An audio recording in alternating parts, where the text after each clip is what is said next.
Hermanos, buenas noches. Nos encontramos reunidos una vez más para continuar con este hermoso estudio del Libro de Reyes. Pero antes de iniciar, quiero invitarlos a que hagamos una oración a nuestro Señor Dios Padre Todopoderoso para que sea Él dirigiéndonos en este tiempo.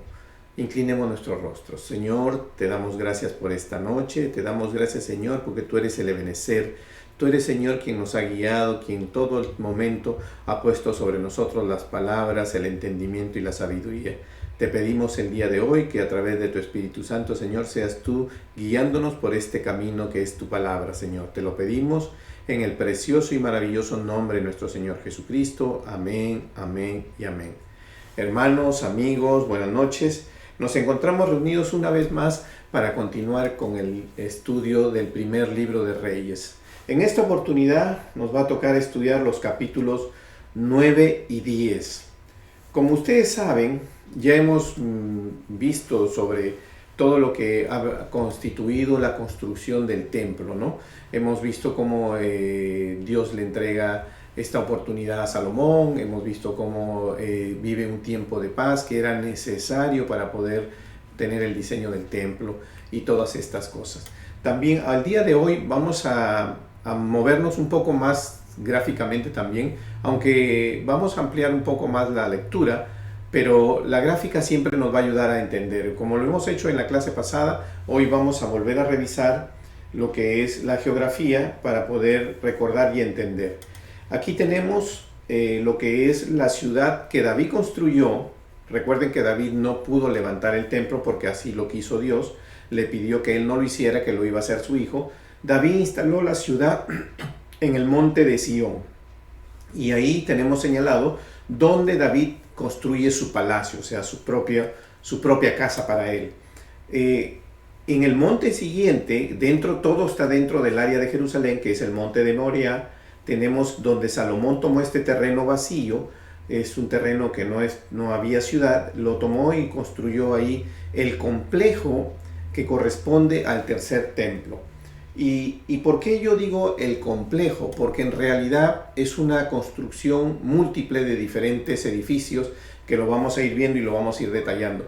El lugar donde estuvo el tercer templo, que vemos que tiene cercado un muro grande, que es en realidad lo que va el pueblo judío y presenta sus oraciones ante lo que conocemos como una porción de este muro, que es el muro de los lamentos, es el muro exterior de este complejo. No es el muro de la pared del templo, sino es un muro exterior. Siempre lo aclaramos para que no haya confusiones. Entonces, aquí yo tengo una figura para que ustedes se formen la idea de qué es lo que estuvo dentro de todo este complejo que él amuralló y construyó. Estuvo el templo, estuvo su casa de él, o sea, su palacio, el palacio de Salomón. Construyó la casa de la hija del faraón. Recuerden que él se casa. Construyó la casa del bosque del Líbano, que así le puso. Y construyó un pórtico con columnas que ya en el detalle, que cuando ustedes leen entre los capítulos 7 y 8, ustedes se van a dar cuenta de todas estas construcciones que hubo. Pero aquí en esta figura nos forma una idea más clara para saber qué tan grande era este complejo y qué tanto abarcó en construcción. O sea, no solamente fue dado el templo, sino también se construyó el templo de Salomón, la casa del Líbano y el pórtico de las columnas.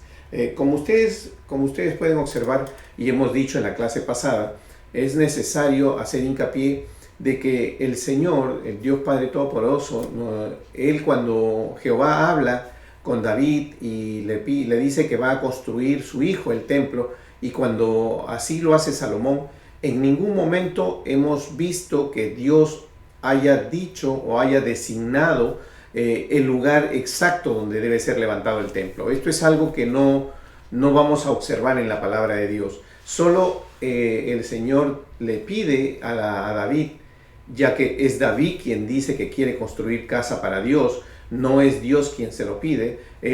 Cuando David expresa esa manifestación, el Señor acepta esta construcción, pero le pide que lo va a hacer su hijo, que vivirá en paz, y no él, que vivió en conquista y guerra.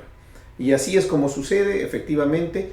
y es el área del monte de Moriah donde se construye, es elegida por Salomón, no por Dios. Quiero que se tome en cuenta esto porque nadie sabe las repercusiones que puede tener. Sabemos que para el Apocalipsis va a haber un tercer templo y usualmente siempre asociamos el tercer templo con la misma ubicación. Tampoco se dice en Apocalipsis dónde exactamente se va a construir el tercer templo. Se estima que debe ser en la misma área, pero recuerden que es un complejo muy grande y que hubo muchas construcciones. No sabemos si se va a levantar este tercer templo en el mismo lugar donde estuvo ya el primero y el segundo, ¿no? El segundo que fue levantado por Esdras, que fue hecho sobre los mismos cimientos del primero, pero no sabemos si el tercero así será. Pero de todas maneras es necesario aclarar que Dios no indicó el lugar exacto donde debe levantarse el templo. Fue Salomón el que eligió este complejo y fue Salomón el que construyó el templo en esa determinada área dentro del complejo, y también recordando que el muro de los lamentos es el muro exterior del complejo que construyó Salomón, ¿no? Donde estaba dentro todas estas cosas que ya hemos mostrado en la figura, ¿no? Y seguimos viendo para entender claramente. Hoy sabemos y conocemos que dentro de este complejo que fue designado por Salomón, hoy se encuentra el Domo de la Roca, que es una mezquita, ¿no? Que está construida como es un templo musulmán que representa una de las cosas más importantes para ellos.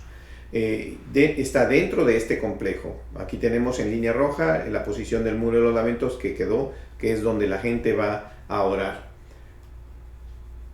Y sabemos que todo esto está dentro del área de Jerusalén y que el monte de Sion, la ciudad antigua que corresponde a lo que David levantó, fue dentro del área, que está dentro del área de lo que es dominio del pueblo judío.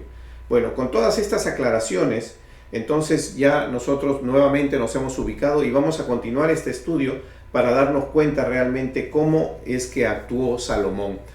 Cuando vayamos detallando esto, nos vamos a dar cuenta que Salomón pone mucho corazón, hace una entrega total, no solamente de su persona, de su deseo, de su voluntad para construir la casa de Dios, sino también pone de la mayor cantidad de sus riquezas para así hacerlo. Sin embargo, nos vamos a dar cuenta que Salomón empieza a desviarse de lo que es el cumplimiento de la ley de Dios.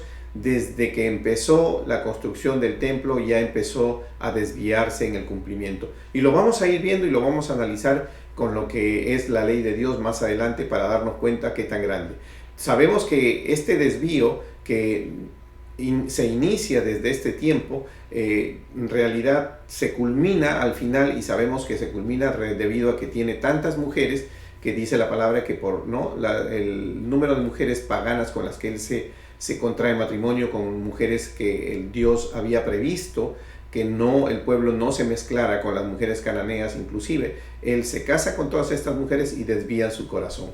Entonces, pero esto es el final del desvío que él inicia lentamente, a la cual termina con esta cantidad de esposas y de concubinas que él tiene. Empezamos, y los invito a que vayamos al capítulo 9, vamos a empezar a leer para entender esto. Dice: pacto de Dios con Salomón. Cuando Salomón hubo acabado la obra de la casa de Jehová y la casa real y todo lo que Salomón quiso hacer, o sea, todo el complejo, Jehová apareció a Salomón la segunda vez.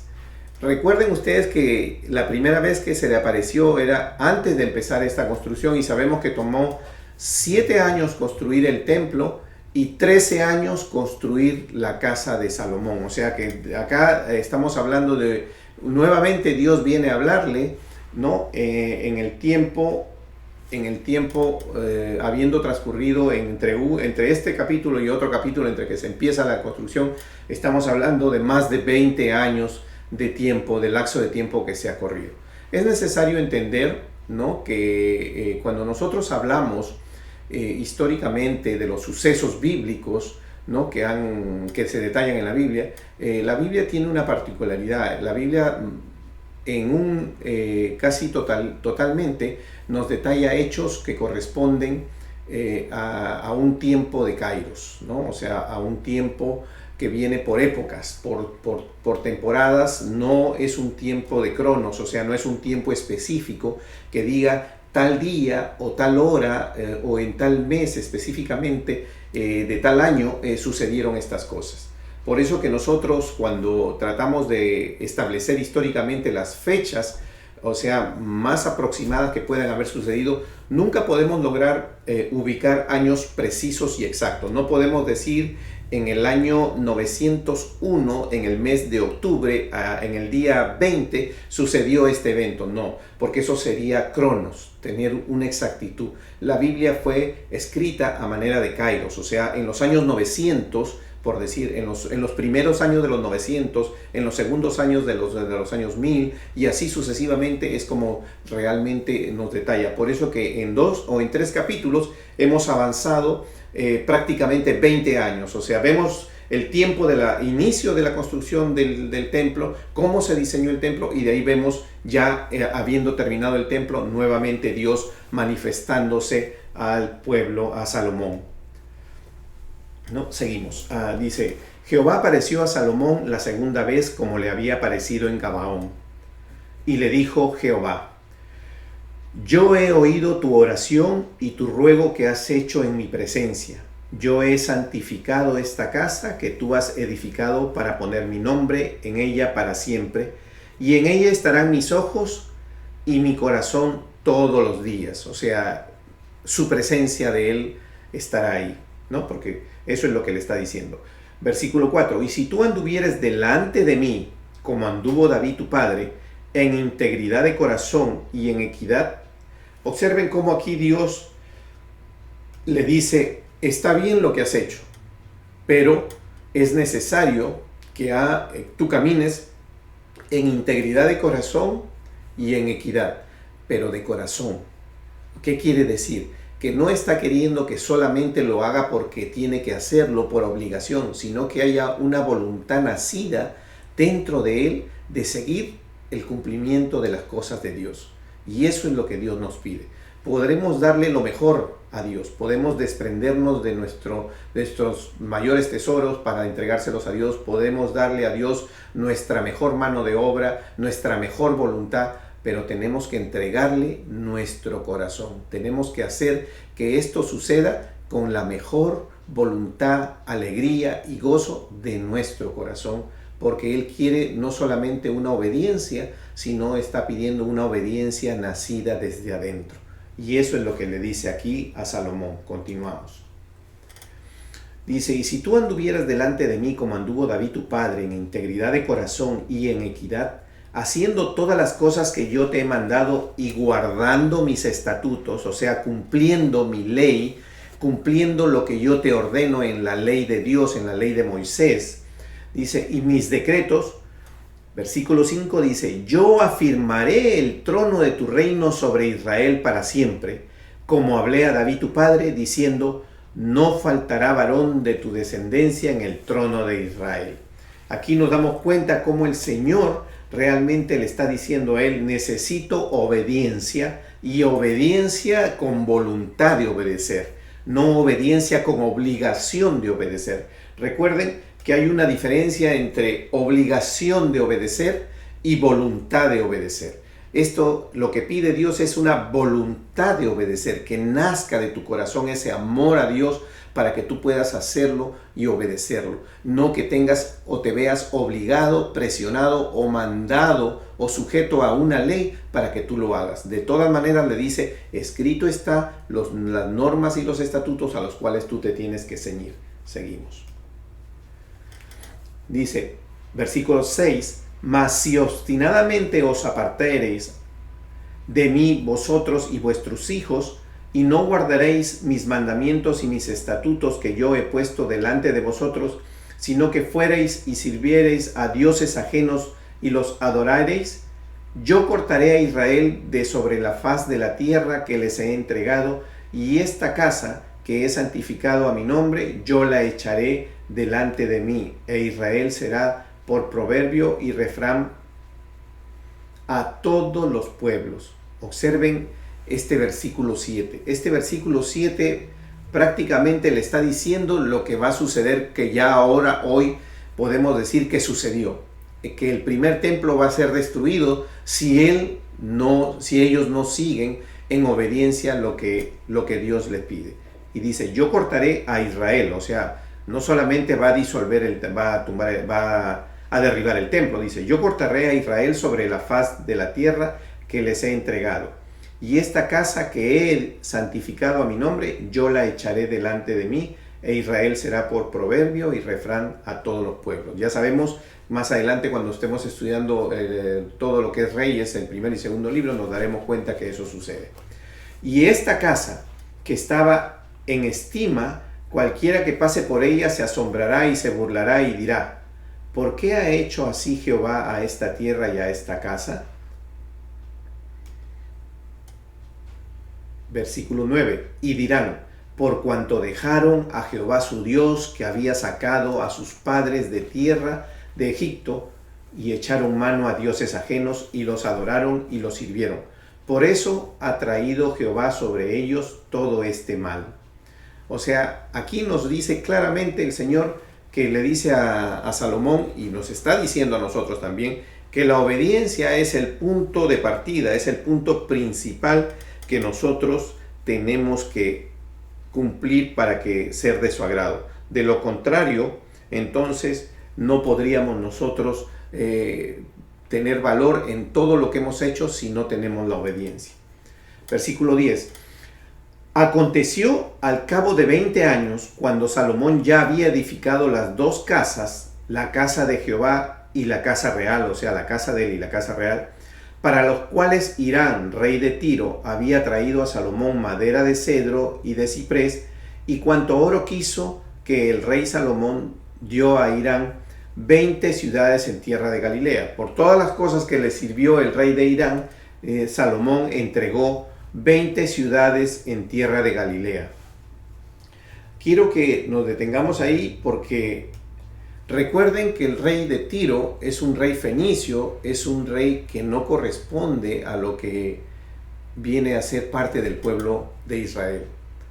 También es necesario recordar que Dios le entregó esa tierra al pueblo de Israel para que la conquistara y ahí habitara. Y le dijo que echara fuera a todos los que vivían en esa tierra prometida, en Canaán. Sin embargo, vemos cómo aquí ya empezamos a ver a un Salomón que en gratitud de lo que ha recibido está entregando primero lo que no es de él, porque está entregando 20 ciudades de lo que vendría a ser la tierra prometida a un fenicio, a un rey de Tiro, que si bien es cierto ha hecho un pacto y una asociación con Israel, también es cierto que no debería recibir por parte de Salomón este terreno que Dios le ha entregado al pueblo. Sin embargo, vemos que Salomón actúa de esa manera. Seguimos. Dice, versículo 12, y salió Hirán de Tiro para ver las ciudades que Salomón le había dado y no le gustaron. Obviamente no le debió haber dado las mejores ciudades, pero de todas maneras estamos dando en cuenta que le entregó tierra de Galilea. Y dijo, ¿qué ciudades son estas que me has dado, hermano? Y le puso por nombre la tierra de Cabul, nombre que tiene hasta hoy. Versículo 14, e Hirán había enviado al rey 120 talentos de oro. Y esta es la razón de la leva que el rey Salomón impuso para edificar la casa de Jehová y su propia casa, y Milo y el muro de Jerusalén, y el Hazor, Megiddo y Geser. Faraón, el rey de Egipto, había subido y tomado a Geser, y la quemó y dio muerte a los cananeos que habitaban en la ciudad, y la dio en dote a su hija, la mujer de Salomón. Todos estos eventos están transcurriendo en el momento exacto en que se ha terminado todas las edificaciones del templo, del área donde está el templo de Salomón. Versículo 17, restauró pues Salomón a Geser y a la baja de Berjorón y a Balat y a Tamor en tierra del desierto. Asimismo, todas las ciudades donde Salomón tenía provisiones y las ciudades de los carros y las ciudades de la gente a caballo y todo lo que Salomón quiso edificar en Jerusalén, en el Líbano y en toda la tierra de su señorío. A todos los pueblos que quedaron de los amorreos, eteos, fereceos, heveos y jebuseos, que no eran de los hijos de Israel, a sus hijos que quedaron en la tierra después de ellos, que los hijos de Israel no pudieron acabar, hizo Salomón que sirviesen con tributo. Aquí vemos que Dios mandó que echaran, que exterminaran, que mataran a estos pueblos. Sin embargo, vemos que aquí no cumplió el pueblo de Dios con hacer esto, y Salomón los convirtió como una especie de servidumbre que tenía que pagar un tributo, un impuesto para vivir ahí. 22. Mas ninguno de los hijos de Israel impuso a Salomón servicio, sino que eran hombres de guerra, o sus criados, sus príncipes, sus capitanes, comandantes de sus carros, o su gente de a caballo. O sea, mejor dicho, estos son los hombres que se quedaron de los cananeos, eteos, fereceos, heveos, se quedaron a hacer el trabajo duro, ¿no?, de lo que es el pueblo de Israel, como sirvientes, como hombres de servicio. Y los que Salomón, dice versículo 23, y los que Salomón había hecho jefes y vigilantes sobre las obras, eran 550, los cuales estaban sobre el pueblo que trabajaba en aquella obra. Y subió la hija de Faraón de la ciudad de David a su casa que Salomón le había edificado. Entonces edificó él a Milo. Y ofrecía a Salomón 3 veces cada año holocaustos y sacrificios de paz sobre el altar que él edificó a Jehová. Y quemaba incienso sobre lo que estaba delante de Jehová después que la casa fue terminada.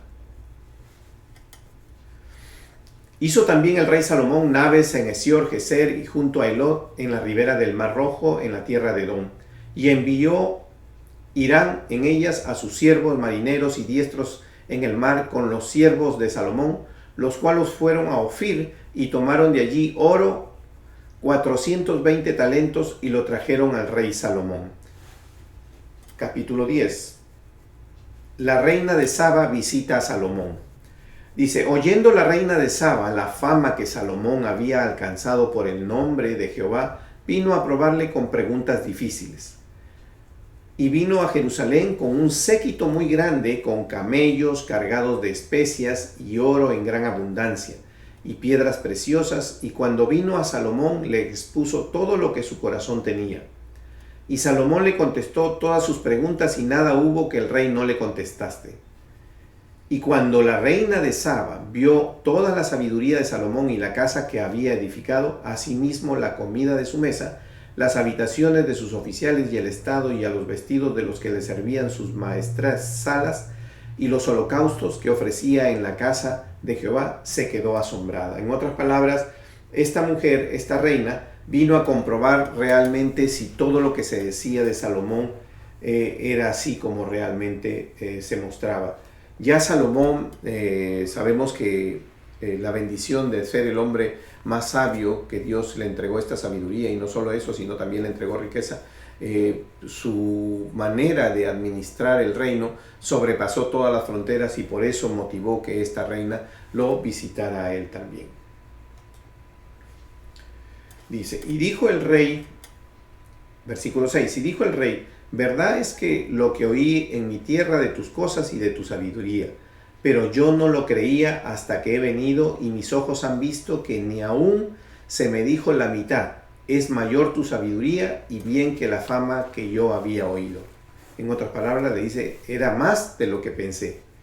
Bienaventurados tus hombres, dichosos estos tus siervos que están continuamente delante de ti y oyen tu sabiduría. Versículo 9. Jehová tu Dios sea bendito, que se agradó de ti para ponerte en el trono de Israel. Porque Jehová ha amado siempre a Israel, te ha puesto por rey para que hagas derecho y justicia. Y dio ella al rey 120 talentos de oro y mucha especiaría y piedras preciosas. Nunca vino tan gran cantidad de especias como la reina de Saba dio al rey de Salomón. La flota de Hirán, que había traído el oro de Ofir, traía también de Ofir mucha madera de sándalo y piedras preciosas. Y de la manera que de sándalo hizo el rey baluastres para la casa de Jehová y para las casas reales, arpas también y salterios para los cantores. Nunca vino semejante madera de sándalo, ni se ha visto hasta hoy. Y el rey Salomón dio a la reina de Saba todo lo que ella quiso y todo lo que pidió, además de lo que Salomón le dio, y ella se volvió y se fue a su tierra con sus criados. Aquí vemos que la reina no solo viene, sino deja una gran cantidad y también se lleva un presente de Salomón. Dice versículo 14, el peso del oro que Salomón tenía de renta cada año era de 666 talentos de oro. Sin lo de los mercaderes y de lo de la contratación de especias y de lo de todos los reyes de Arabia y de los principales de la tierra. Hizo también el rey Salomón 200 escudos grandes de oro, batido 600 ciclos de oro gastó en cada escudo. Hizo escudos de oro. Asimismo hizo 300 escudos de oro batido, en cada uno de los cuales gastó 3 libras de oro, y el rey los puso en la casa del bosque del Líbano. Hizo también el rey un gran trono de marfil, el cual lo cubrió de oro purísimo. 6 gradas tenía el trono y la parte alta era redonda. Versículo 20 dice, estaban también 12 leones puestos allí sobre las 6 gradas, de un lado y de otro. En ningún otro reino se había hecho trono semejante. Hizo un majestuoso trono para él. Y todos los vasos de beber del rey Salomón eran de oro, y asimismo toda la vajilla de la casa del bosque del Líbano era de oro fino. Nada de plata, porque en el tiempo de Salomón no era apreciada. Porque el rey tenía en el mar una flota de naves de Tarsis con la flota de Irán. Una vez cada 3 años venía la flota de Tarsis y traía oro, plata, marfil, monos y pavos reales. Observen ustedes cómo aquí nosotros ya nos vamos dando cuenta cómo Salomón comienza a acumular dinero, dinero en ese entonces no era piedras preciosas, oro, todo lo que se usaba para negociar, pero él comienza a acumular en cantidades enormes. Si usted quiere saber mayores detalles en cuanto a medidas, le sugiero que lea la nueva versión internacional, que siempre nos está dando medidas más conocidas, de más uso común para nosotros en la actualidad. Seguimos. Así excedía el rey Salomón a todos los reyes de la tierra en riquezas y en sabiduría. Toda la tierra procuraba ver la cara de Salomón para oír la sabiduría que Dios había puesto en su corazón. Y observen este versículo que dice bien claro que la sabiduría está puesta en el corazón. ¿Por qué? Porque es necesario tener un corazón entregado a Dios para poder recibir esa sabiduría. La sabiduría no está asociada, la de Dios no está asociada con la mente, ni con la inteligencia, ni con la preparación que cualquier hombre pueda tener. Está asociada con el corazón entregado a Dios, un corazón verdadero, sincero e íntegro. Y todos le llevaban cada año sus presentes, alhajas de oro y de plata, vestidos, armas, especias aromáticas, caballos y mulos. Versículo 26. Y juntó Salomón carros y gente de a caballo. Observen, carros y gente de a caballo. Y tenía 1,400 carros y 12,000 jinetes, de los cuales puso en las ciudades de los carros y con el rey en Jerusalén. Observen cuántos caballos tenga, porque se tiene jinetes porque se tiene caballos. Tenía él 12,000 jinetes, eso significa que acumuló una cantidad enorme de caballos.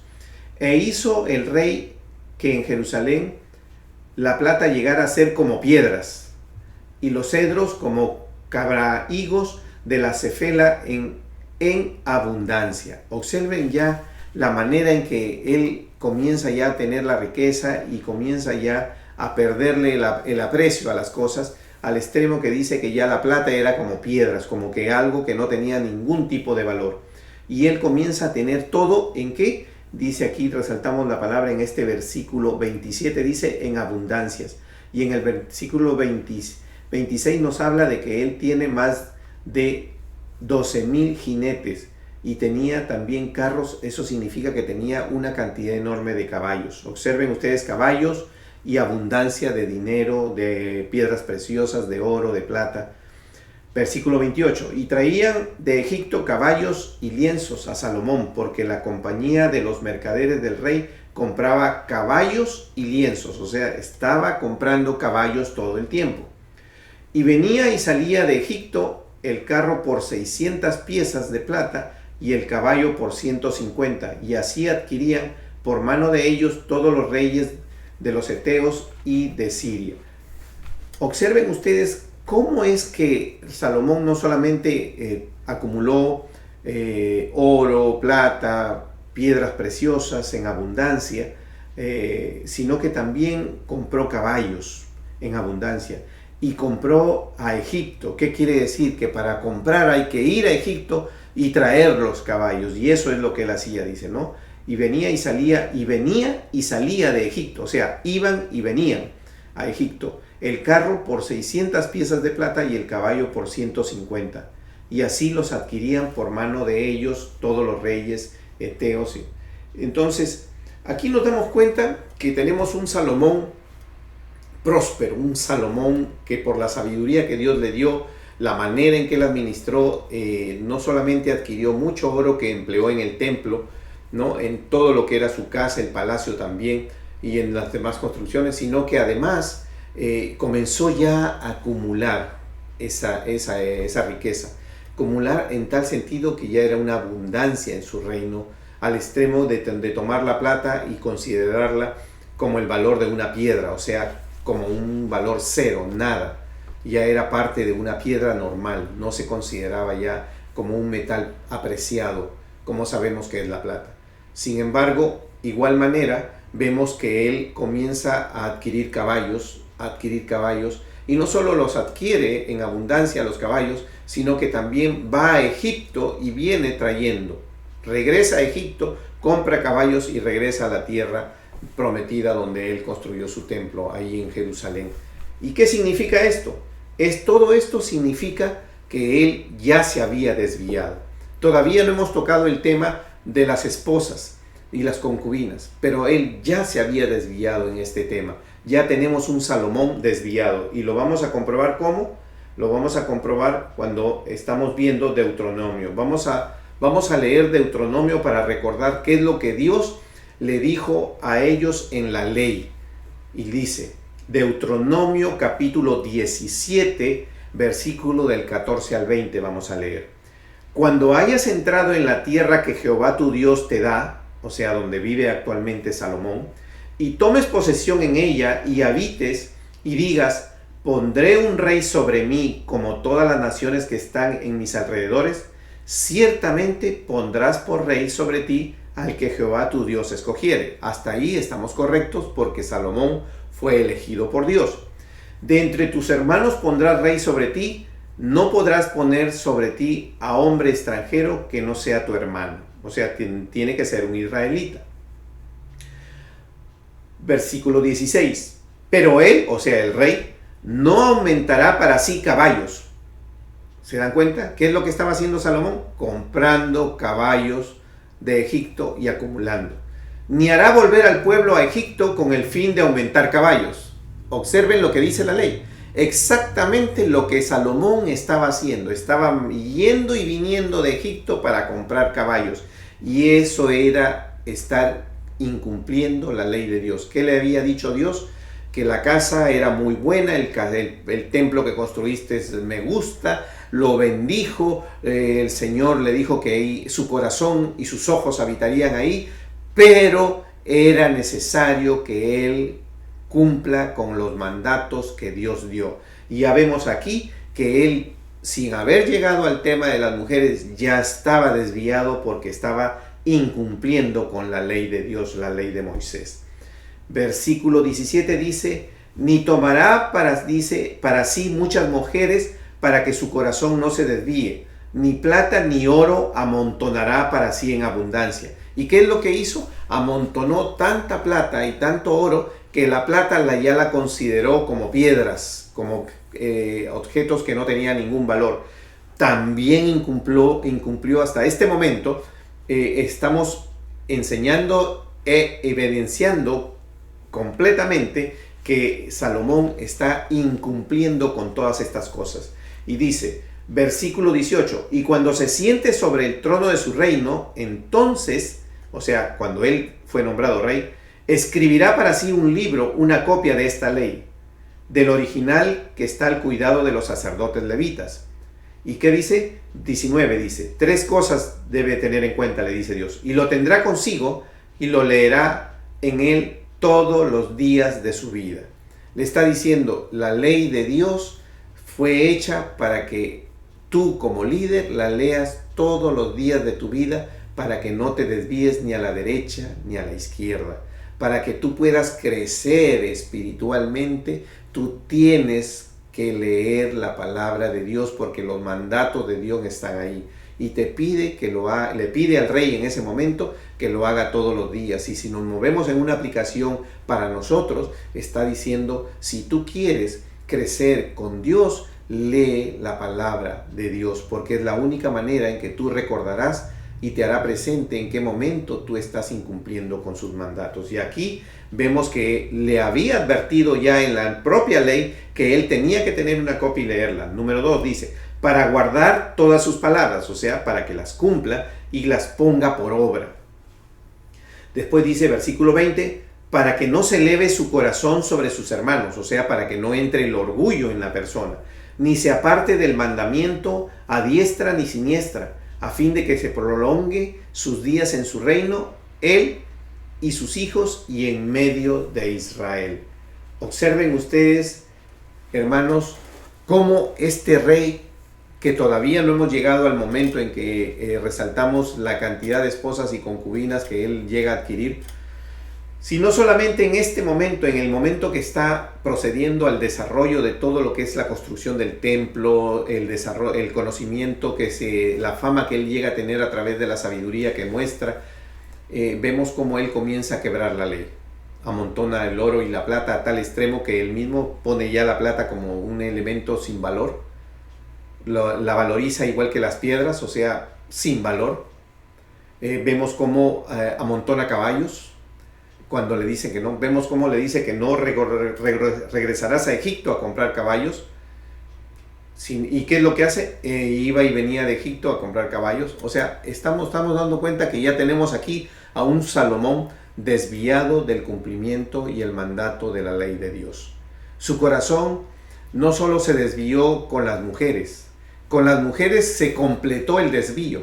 Su corazón ya estaba desviado, porque estaba yendo en contra de la ley de Dios, como lo acabamos de demostrar, y no tuvimos que esperar a llegar a todavía a lo que es las concubinas y las esposas. Estos son los 2 capítulos que el día de hoy vamos a dar por terminada la clase. Les agradezco su atención. Sé que vivimos en este momento un bonito tiempo, el tiempo de la Navidad. Es un tiempo de gozo y alegría, es un tiempo de celebración. La palabra de Dios en lo que es Lucas, vemos en el capítulo 2, en el versículo 13, Lucas dice, de repente apareció una multitud de ángeles del cielo que alababan a Dios y decían, gloria a Dios en las alturas y en la tierra paz a los que gozan de su buena voluntad. Imagínense ustedes que cuando nuestro Señor Jesucristo nació, que no sabemos las fechas, porque eso expliqué en la Biblia, tenemos descrito por kairos, o sea, por temporadas. Tenemos la temporada del nacimiento de Jesús, no tenemos fechas, no tenemos cronos, no tenemos exactitud. Entonces, cuando vino el tiempo del nacimiento de Jesús, que sabemos que probablemente no haya sido en diciembre, pero no tenemos, pero se toma este tiempo para celebrar. Y vemos que era tan grande el nacimiento de Dios hecho hombre, Emmanuel, Dios con nosotros, que el Señor en Lucas 2, y si leemos de los capítulos 8, 9, 10, 11, 12 y 13, vemos cómo el Señor envió una multitud de ángeles que cantaban para anunciar el nacimiento de Cristo. Eso es una celebración. Hubo una fiesta en el cielo, y la fiesta fue tan grande en el cielo que le envió ángeles a la tierra para que cantaran delante de los pastores y celebraran ese nacimiento.